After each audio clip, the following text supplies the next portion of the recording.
Yeah, I just wanted to give an update just on the injury front and kind of where we're at going forward. It was good. I think we're healthy again at the receiver position. Quinn Jernigan was banged up the last couple weeks.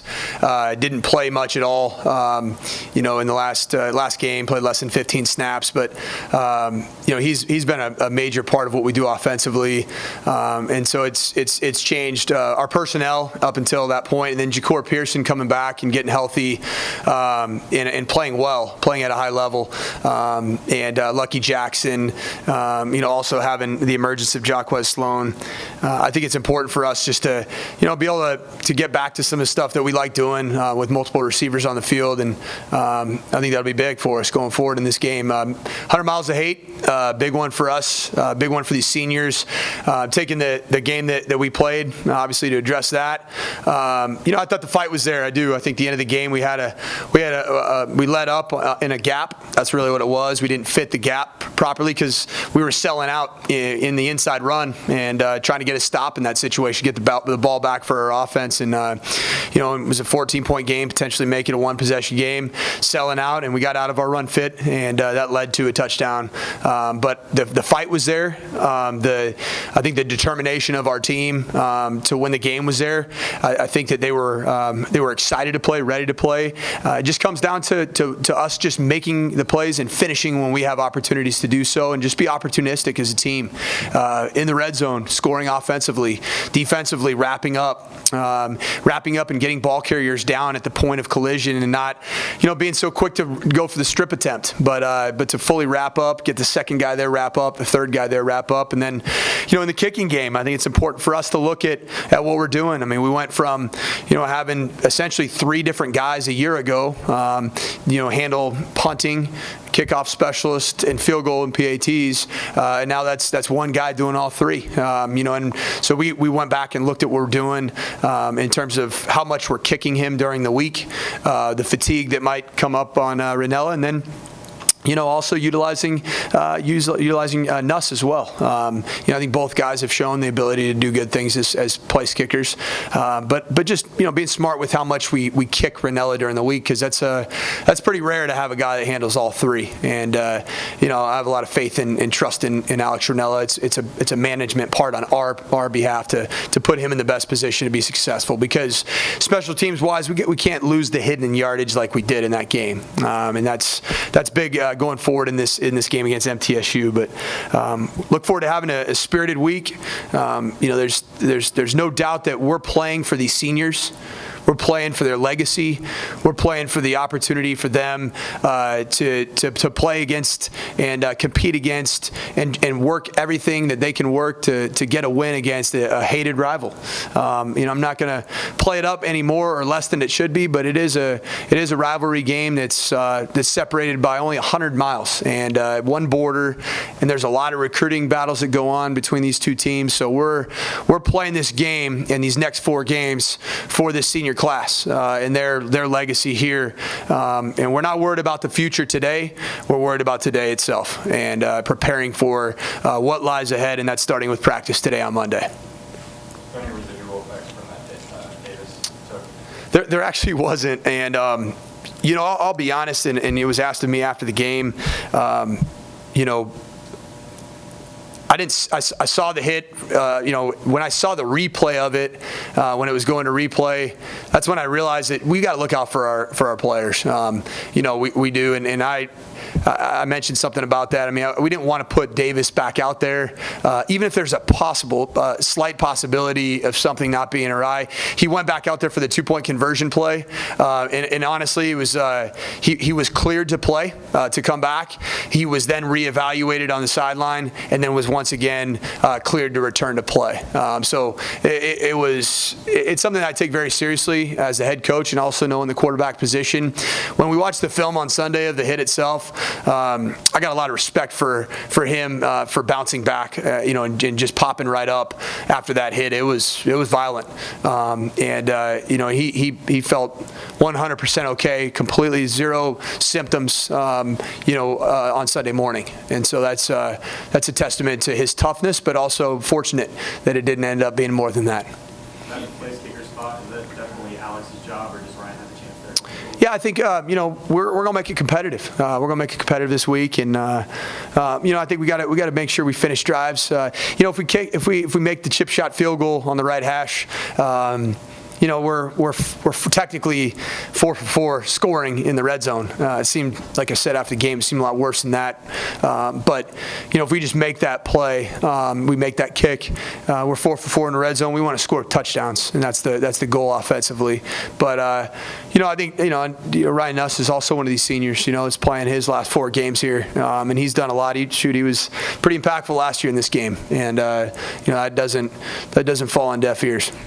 What's gone into that decision to have Alex handle the field goal duties the last few weeks? I think part of it was, block kicks, 2 block kicks, and even, some of the time we've challenged our entire operation, snap, hold, and kick.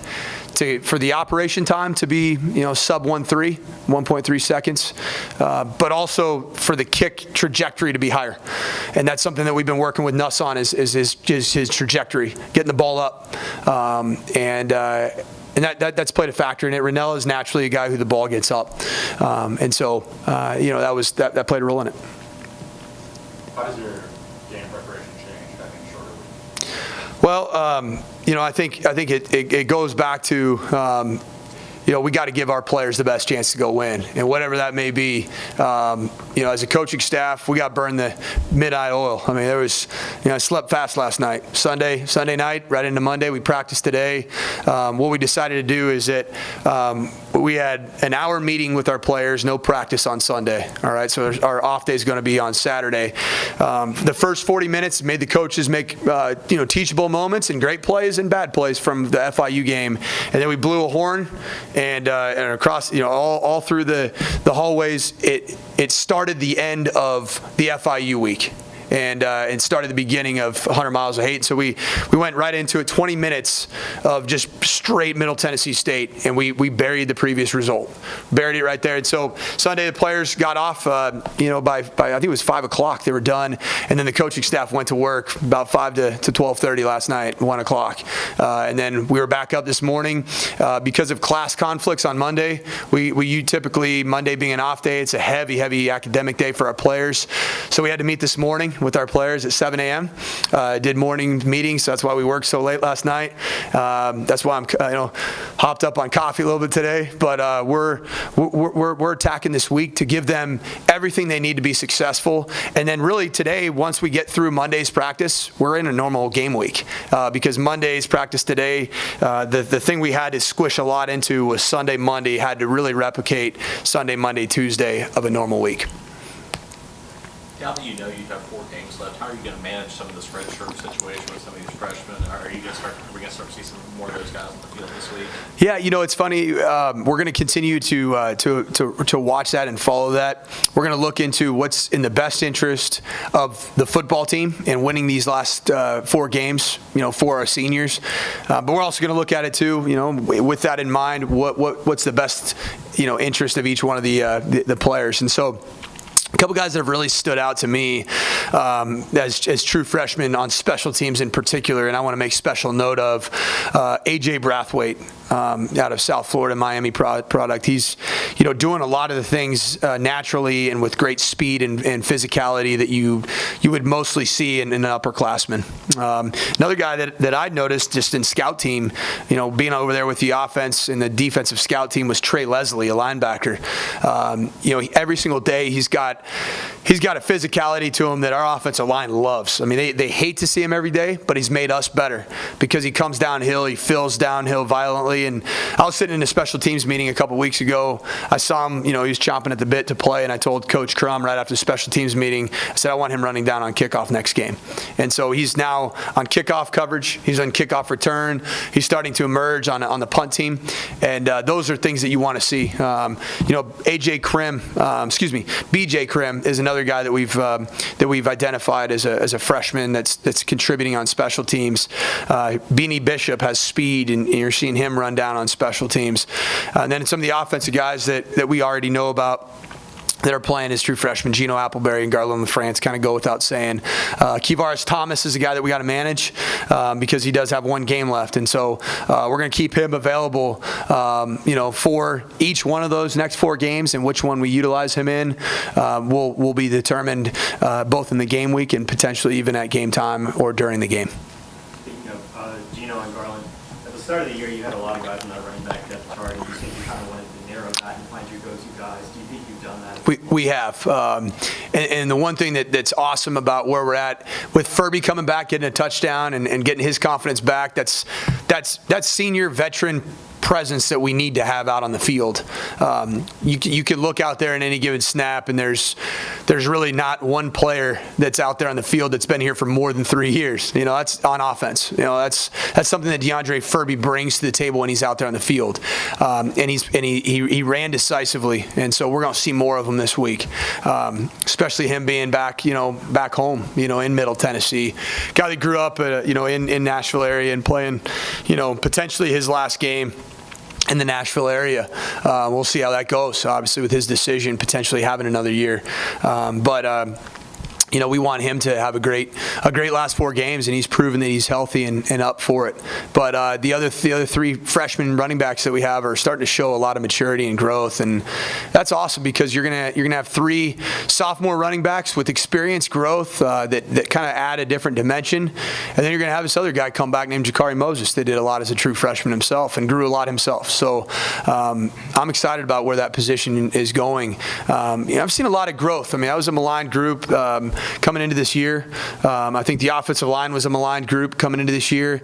The thing that's great about both of those groups is every single one of those players that's out there will be back next year, and the majority of them will be back for 2 more years, if not 3.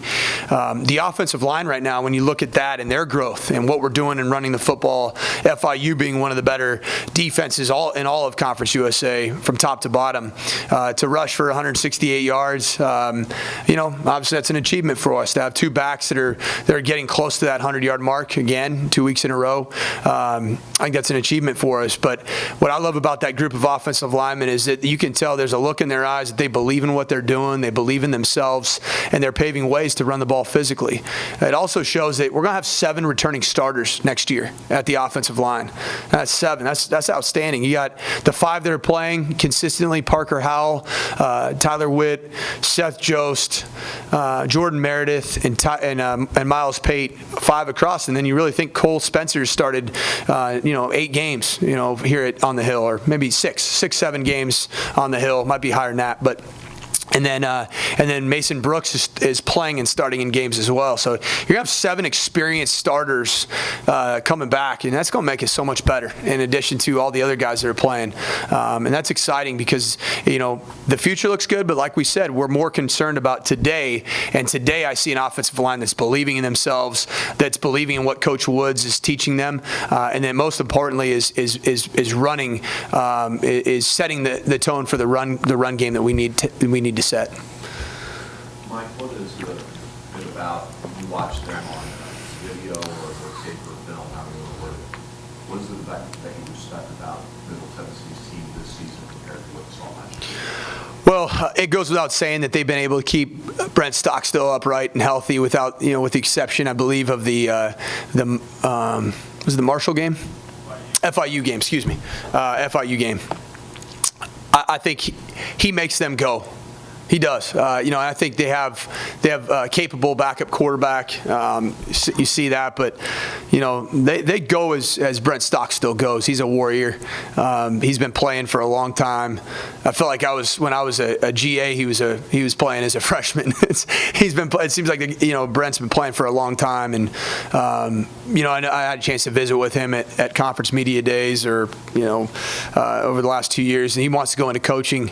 I tried to make a deal with Coach Stockstill that I'd offer him a GA spot this year if he would forego his final year of eligibility. And he actually said it's got to be a full-time coaching position, which unfortunately I didn't have that availability at the time. But a lot of respect for Brent Stockstill. And then when you watch him defensively, Scott Schaefer's the defensive coordinator, experienced coach. Obviously, I worked with him in 2007 and 2008. I think he's one of the best in the business, one of the best coaches, one of the best people. But but he's a great motivator of men. And what you see right now, you watch them on defense, they are flying around. They're playing confidently in that scheme. It's year 2 in that scheme. They're flying around. They have a lot of veteran players on that side of the football. Their safety position is one of the best in our conference, probably the best top to bottom. Just the depth they have with Blankenship. Number 7's a physical, violent player. Plays downhill, has some of the hardest hits I've seen on tape in our conference this year. But one thing that I'll say, as we prepare for this defense, there's a lot to prepare for, and they play fast. They play violent. They have such a mixture of fronts and blitzes, and they do so playing full speed. That creates problems for offenses, and so we got to prepare for that. We got to prepare for more looks, more fronts, more blitzes, more coverages than we've seen all year in one particular game, and that's going to be important for us to make sure that we identify where the issues are with their defense, because there is so much. You watch through the film, and it's a lot, especially for the formations that we run. It's a lot to prepare for.